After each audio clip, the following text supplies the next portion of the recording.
കഴിഞ്ഞ ദിവസത്തെ റീലിൽ ഞാൻ പറഞ്ഞിരുന്നു എനിക്ക് ഏറ്റവും അടുപ്പമുള്ള ക്ഷേത്രങ്ങളുമായിട്ട് ഞാൻ കൂടുതൽ റീലിടാമെന്ന്.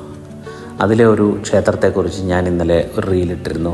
അതിനെക്കുറിച്ച് കൂടുതൽ പറയാനാണ് ഞാൻ വന്നത്. അപ്പോൾ അനിൽജി, കുട്ടിക്കാലത്ത് കുറേ കഥകൾ കേട്ടിട്ടുണ്ട് കുട്ടിച്ചാത്തനെ പറ്റി. അമ്മൂമ്മയൊക്കെ കുട്ടിച്ചാത്തനെ ആരാധിക്കൽ അങ്ങനെയൊക്കെ പറഞ്ഞിട്ടുണ്ട്.